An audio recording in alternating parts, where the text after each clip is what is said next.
Hello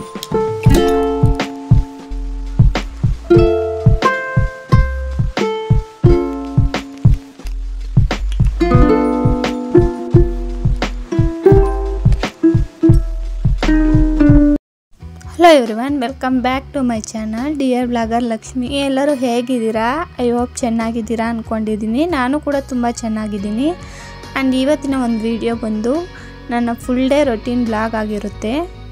ಇದುವರೆಗೂ ನಾನು ಯಾವುದೇ ರೀತಿಯ ಫುಲ್ ಡೇ ರೊಟೀನ್ ಬ್ಲಾಗ್ಸ್ನ ಅಪ್ಲೋಡ್ ಮಾಡಿರಲಿಲ್ಲ. ಇದೇ ನನ್ನ ಮೊದಲನೇ ಬ್ಲಾಗ್ ಆಗಿರುತ್ತೆ. ಯಾಕಂದರೆ ಅದಕ್ಕೆ ಕೆಲವೊಂದು ರೀಸನ್ಸ್ ಇದೆ, ಅದು ಕೂಡ ಈ ವಿಡಿಯೋದಲ್ಲಿ ನಿಮಗೆ ಹೇಳ್ತೀನಿ. ಮೊದಲು ನಾನು ಬೆಳಗ್ಗೆ ಎದ್ದ ತಕ್ಷಣ ಒಂದು ಗ್ಲಾಸ್ ಬಿಸಿ ನೀರು ಕುಡಿದು ನಮ್ಮ ಮನೆಯವ್ರಿಗೆ ಟೀ ಮಾಡಿಕೊಡ್ತಾ ಇದ್ದೀನಿ. ಅವ್ರಿಗೆ ಟೀ ಮಾಡಿಕೊಟ್ರು ನಾನು ಕಾಫಿ ಅಥವಾ ಟೀ ಕುಡಿಯಲ್ಲ, ಹಾಗಾಗಿ ನನಗಂತ ಒಂದು ಡಿಟಾಕ್ಸ್ ಡ್ರಿಂಕ್ನ ಮಾಡ್ಕೊತಾ ಇದ್ದೀನಿ.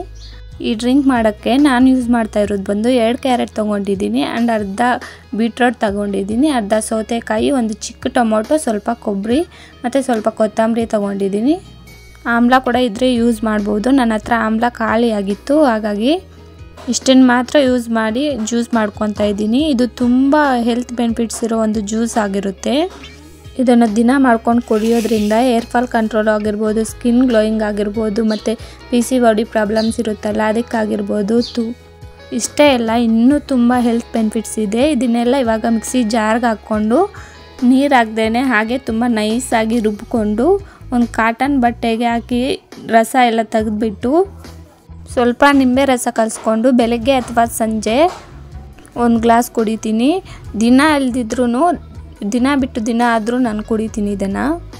ಇದಕ್ಕೆ ನಾವು ಶುಗರ್ ಅಥವಾ ಸಾಲ್ಟ್ ಏನು ಯೂಸ್ ಮಾಡ್ದೇನೆ ಹಂಗೆ ಕುಡಿಬೋದು. ಯಾಕಂದರೆ ಕ್ಯಾರೆಟ್ ಮತ್ತು ಬೀಟ್ರೋಟ್ ಯೂಸ್ ಮಾಡಿರ್ತೀವಲ್ಲ, ಅದೇ ತುಂಬ ಸ್ವೀಟಾಗಿರುತ್ತೆ.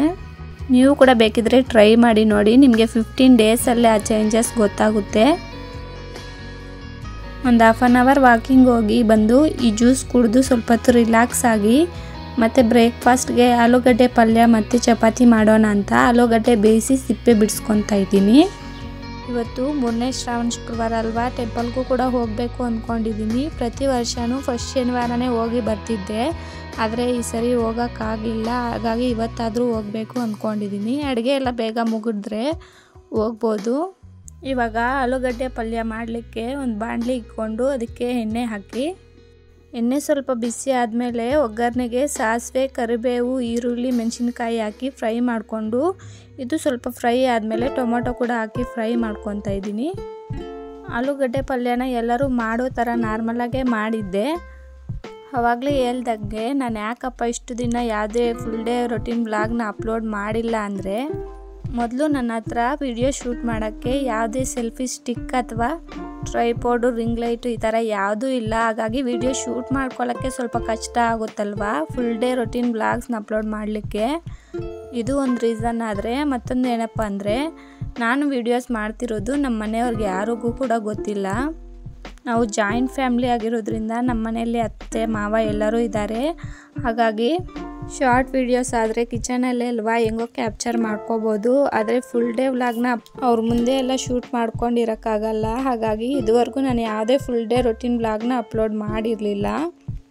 ಈ ಮಿನಿ ವ್ಲಾಗ್ಸ್ನ ಅಪ್ಲೋಡ್ ಮಾಡಲಿಕ್ಕೇ ನನಗೆ ತುಂಬ ಕಷ್ಟ ಆಗ್ತಿದೆ. ಯಾಕಂದರೆ ಒಂದು ಕೈಯಲ್ಲಿ ಶೂಟ್ ಮಾಡಿಕೊಂಡು ಇನ್ನೊಂದು ಕೈಯಲ್ಲಿ ಅಡುಗೆ ಮಾಡಬೇಕಲ್ಲ. ಹಾಗಾಗಿ ಮತ್ತು ಔಟ್ಸೈಡ್ ಎಲ್ಲಾದರೂ ಹೋದಾಗ ವಿಡಿಯೋ ಶೂಟ್ ಮಾಡಿಕೊಂಡು ಅಪ್ಲೋಡ್ ಮಾಡ್ತಿದ್ದೆ ಅಷ್ಟೇ.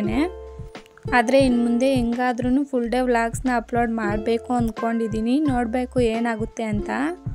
ಇವಾಗ ಅಡುಗೆ ಎಲ್ಲ ಮಾಡಿಬಿಟ್ಟು ಪೂಜೆ ಮಾಡೋಣ ಅಂತ ಪೂಜೆಗೆ ರೆಡಿ ಮಾಡ್ಕೊತಾ ಇದ್ದೀನಿ.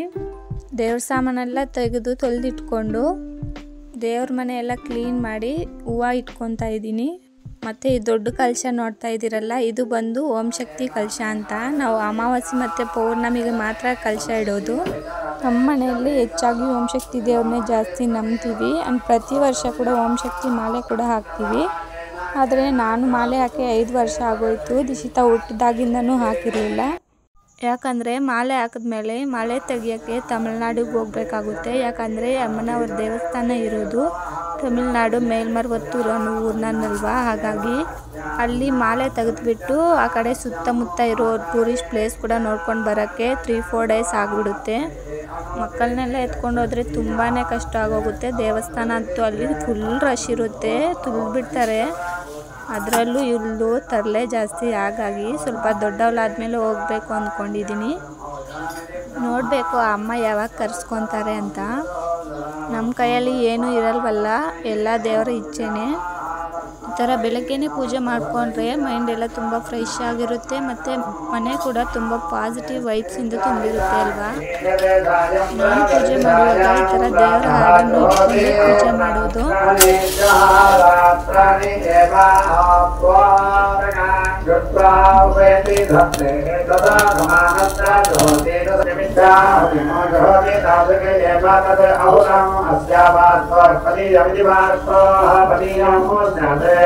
दक्षिणः युक्तः भवति यज्ञः अयुक्तः अदामास्तोष्पति यमिति वास्तोः पदीयः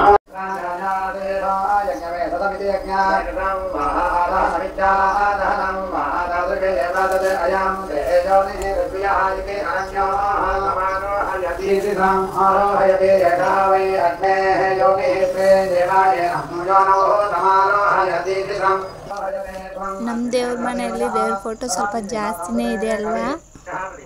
ದೀಪ ಹಚ್ಚಿ ಪೂಜೆ ಎಲ್ಲ ಮಾಡಿ ಆಯಿತು. ಮನೆಯೆಲ್ಲ ಧೂಪ ಹಾಕೋಣ ಅಂತ ಧೂಪ ಹಚ್ತಾ ಇದ್ದೀನಿ.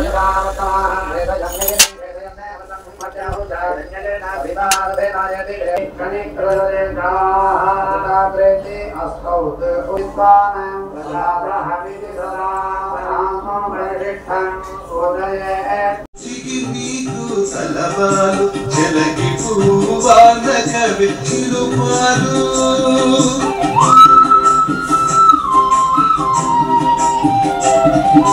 చిరియనవు విననవు జిగి నీకు సలవాలు చెలకి పూవాన కవి చిరుపాలు బహు మంగళాటసారు పలుకు. ಪೂಜೆ ಎಲ್ಲ ಮಾಡಿ ದೇವಸ್ಥಾನಕ್ಕೆ ಹೋಗಿದ್ದು. ಮೊದಲು ನಾವು ಹೋಗಿದ್ದು ಬಂದು ಗಂಗಮ್ಮ ದೇವಸ್ಥಾನ. ಇಲ್ಲೆಲ್ಲ ದೇವ್ರನ್ನ ತುಂಬ ಚೆನ್ನಾಗಿ ಅಲಂಕಾರ ಮಾಡಿದ್ರು. ಆ್ಯಂಡ್ ಇಲ್ಲೆಲ್ಲ ಜಾಸ್ತಿ ನಿಂಬೆ ಹಣ್ಣಿನ ದೀಪ ಹಚ್ಚಿದ್ರು. ಇಲ್ಲಿ ಪೂಜೆ ಮಾಡಿಕೊಂಡು ಮತ್ತೆ ನಾವು ಓಂ ಶಕ್ತಿ ಟೆಂಪಲ್ಗೆ ಹೋಗ್ತಿದ್ದೀವಿ. ಇಲ್ಲಿ ಇವತ್ತು ಸ್ಪೆಷಲ್ ಪೂಜೆ ನಡೀತಿತ್ತು, ಅದು ಗಂಜಿ ಪೂಜೆ ಅಂತೆ. ಇಲ್ಲಿ ತುಂಬಾ ಜನ ಇದ್ದರು. ನಾನು ಕೂಡ ಈ ಪೂಜೆ ಮಾಡಿದ್ದು. ಗಂಜಿ ಪೂಜೆ ಅಂದರೆ ಈ ಥರ ಒಂದು ಮಣ್ಣಿನ ಪಾಟ್ಗೆ ಅರಿಶಿನ ಹಚ್ಚಿ ಎಲೆ ಮತ್ತು ಹೂವಿಂದ ಈ ಥರ ಪಾಟ್ಗೆ ಅಲಂಕಾರ ಮಾಡಿಕೊಂಡು ಇದರಲ್ಲಿ ಗಂಜಿ ತುಂಬಿಕೊಂಡು ದೇವಸ್ಥಾನದ ಸುತ್ತ ಅಮ್ಮನ ಧ್ಯಾನ ಮಾಡಿಕೊಂಡು 3 ಸುತ್ತು ಸುತ್ತಿ ಇದರಿಂದ ಅಮ್ಮನಿಗೆ ಆರತಿ ತೆಗೆದು ನಮಸ್ಕಾರ ಮಾಡಿಕೊಂಡು ಮತ್ತು ಮಂಗಳಾರತಿ ತಗೊಂಡು ಇದನ್ನು ಮನೆಗೆ ತಗೊಂಡೋಗಿ ದೇವ್ರ ಮನೆಯಲ್ಲಿಟ್ಟು ಮನೆಯವರೆಲ್ಲ ಕುಡಿದ್ರೆ ತುಂಬ ಒಳ್ಳೆಯದಾಗುತ್ತಂತೆ. ಮತ್ತು ಇಲ್ಲಿ ಓಂ ಶಕ್ತಿ ಅಮ್ಮನವ್ರ ಸ್ಮರಣೆ ಮಾಡಿಕೊಂಡು ಹಾಡು ಹೇಳ್ಕೊಂಡು ಡ್ಯಾನ್ಸ್ ಎಲ್ಲ ತುಂಬ ಚೆನ್ನಾಗಿ ಮಾಡಿದರು.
ಪೂಜೆ ಎಲ್ಲ ಆಗಿ ಮನೆಗೆ ಹೋಗುವಷ್ಟಿಗೆ 2 ಗಂಟೆ ಆಗೋಗಿತ್ತು. ಇದಿಷ್ಟು ಇವತ್ತಿನ ಒಂದು ವ್ಲಾಗ್ ಆಗಿರುತ್ತೆ. ಈ ವಿಡಿಯೋ ಇಷ್ಟ ಆಗಿದ್ರೆ ಒಂದು ಲೈಕ್ ಮಾಡಿ, ಕಾಮೆಂಟ್ ಮಾಡಿ, ಶೇರ್ ಮಾಡಿ, ಮತ್ತು ನನ್ನ ಚಾನಲ್ನ ಸಬ್ಸ್ಕ್ರೈಬ್ ಮಾಡಿಕೊಂಡು ಸಪೋರ್ಟ್ ಮಾಡಿ. ಮತ್ತೊಂದು ವ್ಲಾಗಲ್ಲಿ ಸಿಗೋಣ. Thanks for watching.